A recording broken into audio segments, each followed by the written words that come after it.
സതീശനെ അനുകൂലിച്ച് Kozhikode കുന്നമംഗലത്തും flex board. നിയുക്ത മുഖ്യമന്ത്രി വി.ഡി. സതീശൻ അഭിവാദ്യങ്ങൾ എന്നെഴുതിയ ഫ്ലക്സിൽ പട നയിച്ചവൻ നാട് ഭരിക്കട്ടെ എന്നാണ് വാചകങ്ങൾ.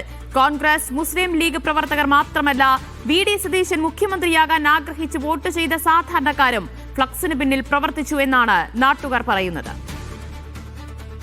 ഈ അനീസ് അലി വിവരങ്ങൾ നൽകും. അനീസ, എപ്പോഴാണ് ഈ ഫ്ലക്സ് പ്രത്യക്ഷപ്പെട്ടത്? കേരളത്തിലെമ്പാടും വി.ഡി. സതീശനെ അനുകൂലിച്ചുകൊണ്ടുള്ള പ്രകടനങ്ങളും ഫ്ലക്സ് ബോർഡുകളും നിറഞ്ഞു കഴിഞ്ഞു. ഇന്നിപ്പോൾ കുന്നമംഗലം പന്തീർപ്പാടം എന്ന സ്ഥലത്താണ് നമ്മളുള്ളത്. ഇവിടെ വി.ഡി. സതീശനെ നിയുക്ത മുഖ്യമന്ത്രി വി.ഡി. സതീശന് അഭിവാദ്യങ്ങൾ എന്ന പേരിലാണ് ബോർഡ് വെച്ചിരിക്കുന്നത്. പട നയിച്ചവൻ നാട് ഭരിക്കട്ടെ എന്നുകൂടി ഇതിലുണ്ട്. എന്താണ് നമ്മൾ ഇങ്ങനെ ഒരു ബോർഡൊക്കെ ആയിട്ട് ഇറങ്ങുന്നത്? ഇത് അധ്വാനിച്ചവന് കൂലി കൊടുക്കണം. അധ്വാനിച്ചവന് കൂലി, അത്രയും 10-15 കൊല്ലം നമ്മൾ ഭരണമല്ലാത്ത, അപ്പോൾ ഞങ്ങൾ അത്രയും അധ്വാനിച്ചിട്ടാണിത് ഇത്രയും കഷ്ടപ്പെട്ട് നമ്മളിത് പിടിച്ചെടുത്തിട്ട് അധ്വാനിച്ചോന് കൊടുത്തില്ലേ. പക്ഷേ മോശക്കാരെ ഞങ്ങൾ പറയുന്നില്ല. രമേശ് ചെന്നിത്തലയും കേസ് മോശക്കാരൊന്നല്ല, പക്ഷെ അധ്വാനിച്ച ആള് വി.ഡി. സതീശനാണ്. അപ്പോൾ അധ്വാനിച്ചവന് കൂലി കൊടുക്കണം. ചേരി തിരിഞ്ഞിട്ടുള്ള ബോർഡൊന്നും വെച്ചതല്ല. നമ്മുടെ ജനങ്ങളുടെ ഇടയിലേക്ക് വി.ഡി. സതീശനാണ് മുഖ്യമന്ത്രി സ്ഥാനാർത്ഥിയെ നമ്മൾ കാണിച്ചു കൊടുത്തത്. നിലപാടുകളുടെ രാജകുമാരനാണ്. മരിച്ചു കിടന്ന ഞങ്ങളെ പാർട്ടി കോൺഗ്രസിനാണ് ഇവിടെ പൊതുയോഗ യാത്രയും അതുപോലുള്ള മറ്റു കാര്യങ്ങളും മുൻ ജനങ്ങളിലേക്ക് എത്തിച്ചുകൊണ്ട് ഈ പ്രസ്ഥാനത്തിന് അതായത് UDF 102 കാൻഡിഡേറ്റിനെ വിജയിപ്പിച്ചുകൊണ്ട് വമ്പിച്ച ഭൂരിപക്ഷം നേടിത്തന്ന് വി.ഡി. സതീശൻ തന്നെയാണ്.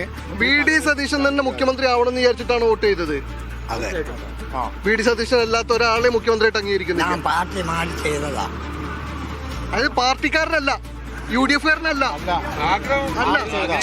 അപ്പൊ നിങ്ങൾ ഏതാ പാർട്ടി? എന്നിട്ട് വി.ഡി. സതീശന് വോട്ട് ചെയ്തു. മുഖ്യമന്ത്രി വി.ഡി. സതീശനാവണം എന്ന് വിചാരിച്ചിട്ട് വോട്ട് ചെയ്തു.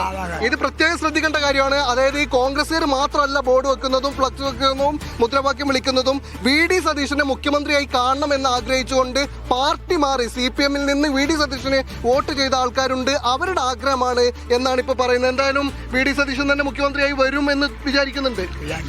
വി.ഡി. സതീശനാണ് ഇവരെ അഴിമതിയും കൊള്ളയും മറ്റെല്ലാം പുറത്ത് കൊണ്ടുവന്ന് തനിനിറം വെളിച്ചത്താക്കി കാട്ടിക്കൊടുത്ത് അതിൻ്റെ കടമാണ്. ഓന് പ്രതിപക്ഷ നേതാവാണ്.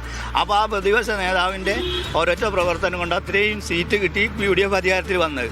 അപ്പം പിന്നെ എവിടുന്നോ കേന്ദ്രത്തിൽ നിന്ന് എവിടുന്നോ വന്ന ഒരാളെ ഞങ്ങൾ അംഗീകരിക്കില്ല. ടീം UDF എന്ന പേരിലാണ് പന്തീർപ്പാടത്ത് ഈ ഒരു ഫ്ലക്സ് ബോർഡ് ഉയർന്നിരിക്കുന്നത്. ക്യാമറ പേഴ്സൺ ജിജേഷിനൊപ്പം T. അനീസ് അലി, മീഡിയ 1, കോഴിക്കോട്.